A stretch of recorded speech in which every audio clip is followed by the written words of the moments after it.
glorious morning. The breakfast show with a difference. Right here on AWR SIDmedia. From broadcast to baptism.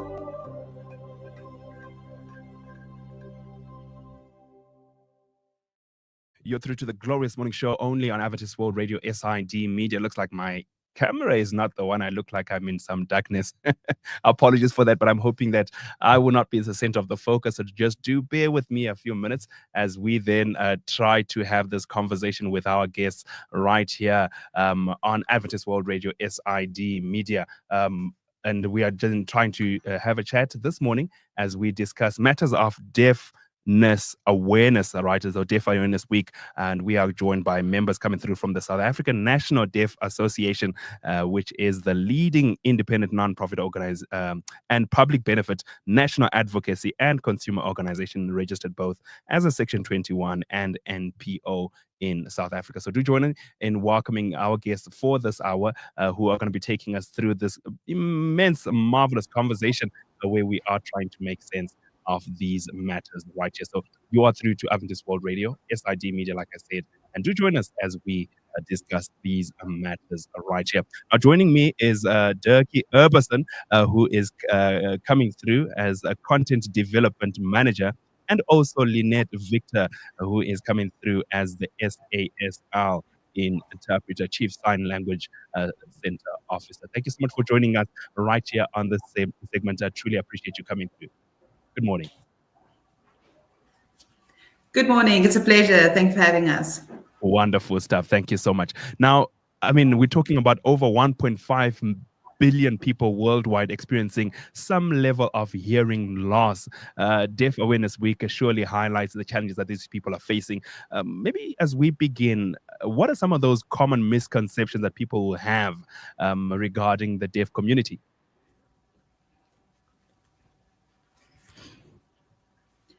Yes, that's true. People think deaf can only cannot do things like talk. They cannot understand things, but there is different levels of hearing loss. Some have it's totally deaf. Some is hard of hearing.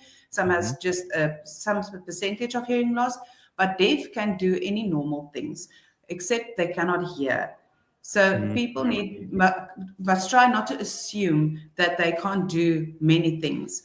So that's also, it's very important to have that, to not get that misconception as well, because they can do normal things. Certainly.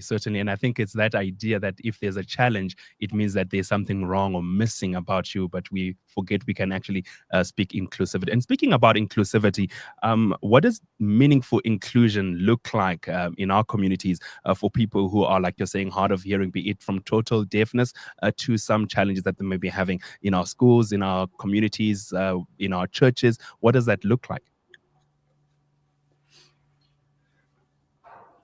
So inclusivity is, for instance, wherever any person can go to, having a concert, going to a drama, going to church, that's normal for the hearing people. They can enjoy that because they can hear that.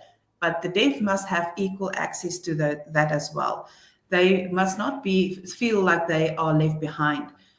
They can attend, for example, concerts or dramas where there's an interpreter available. Going to church where there's an interpreter available. So if the interpreter is there, they have equal access to that information and can enjoy those events as well. And they feel included also.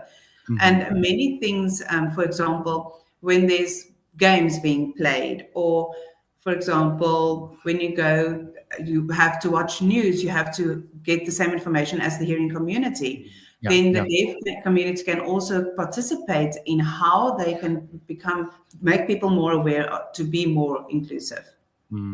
I like that. And I think that provision makes a big difference. And maybe talk to us as well about some of the ways that individuals, people who are just everyday people, perhaps who don't have that capacity to do perhaps sign language or stuff like that, how can they support and communicate better with their brethren, their fellow community members who are hard of hearing?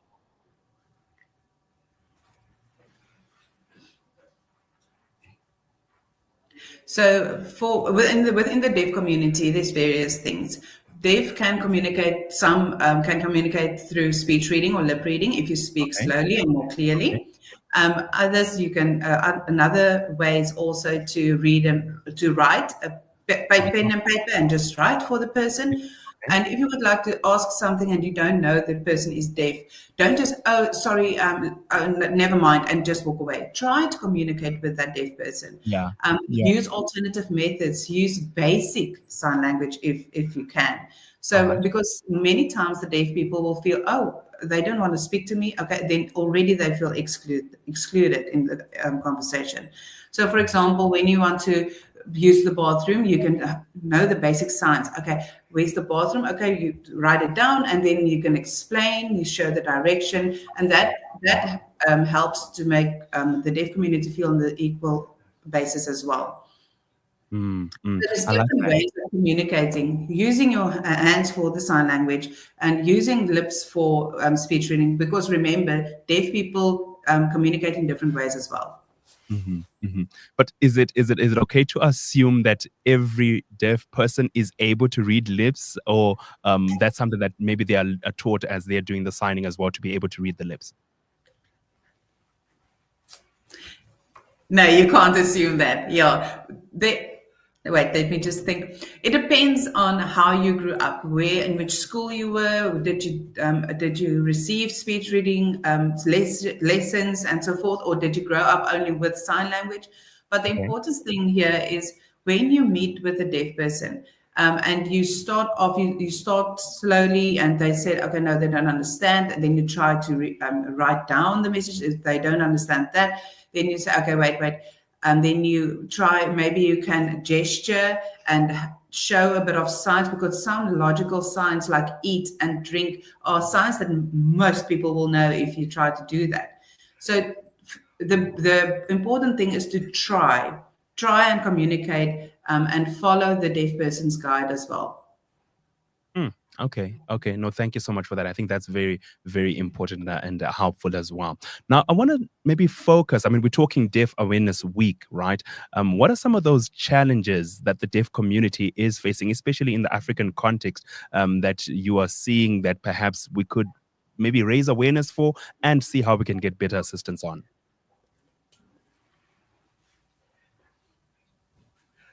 That's the question that's always been being asked, and Yeah. the answer is very crucial as well. Within the world, the normality or the norm is to, let's say, for example, when I want to go to the shop, for example, and I want to go buy something, or when I want to make use of internet, or I want to have a cell phone contract, or any of those examples. And when they ask something, the first thing they ask, the first thing they want to do, they want to call me. Okay. So whenever I need to do something, they want to call me, like a call Mm, center, etc. So there are other ways to communicate as well. Let's say, for instance, email or WhatsApp or any other devices. But the call is for the deaf community. It's always exclusion because of they can't hear on the phone. So yes. when they need to do things, just to make that accessibility more prominent, make use of alternative methods like email or WhatsApp, Okay. especially for your deaf clients. So leave out the call, especially when at the start you filled in you are deaf. So Mm, when there's email or correspondence or WhatsApp correspondence, for example, I feel included as well. So so you can't solve everything through a call, because you don't always have a hearing person nearby to help or assist by hearing on the phone as well. okay. Yeah, and I think that is very important, and we take it for granted, right? Yeah, certainly. Um, I want us to maybe consider the message that you as SANDA would want to share with the listeners, the viewers of this program today, regarding deaf culture and awareness. What would you want to leave with the people, especially when we talk awareness going on into the future?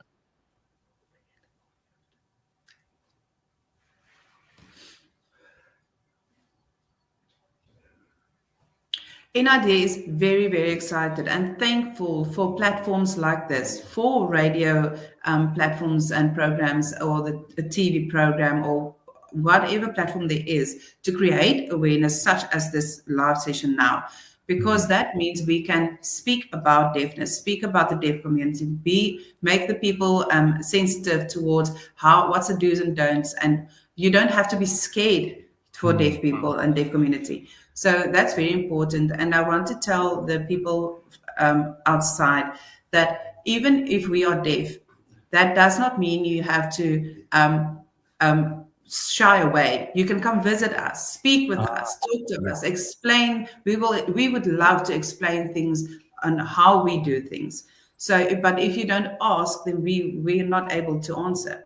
So ask and feel free to come and join, come visit, follow our Facebook pages or social media pages to see the interesting things that we do as well. Certainly. And if somebody maybe wants to get in touch with you, where can they find you?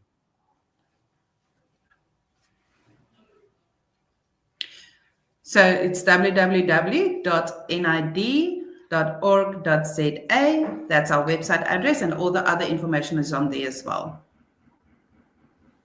Wonderful stuff. So that nid.org.za. Perfect.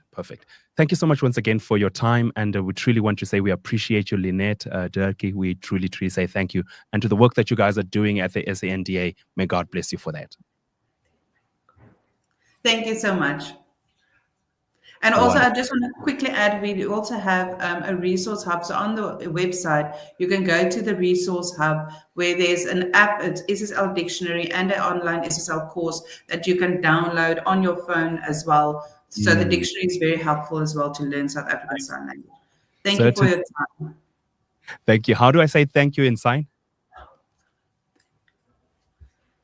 So you take your hand on your chin and you just go forward like that. There we go. Thank you. Thank you so much. Awesome. Truly appreciate Thank it. you. Have a nice day. You too. And that's how we wrap up our conversation we were having in discussion. Dirkie and Lynette coming through from the SANDA, which is the South African National Deaf Association, a leading independent and not-for-profit organization where they're doing this marvelous work of raising awareness and making sure that the deaf community is taken care of. Right here on Adventist World Radio, SID Media. You are listening to Glorious Morning, the breakfast show with a difference. Right here on AWR SID Media, from broadcast to baptism.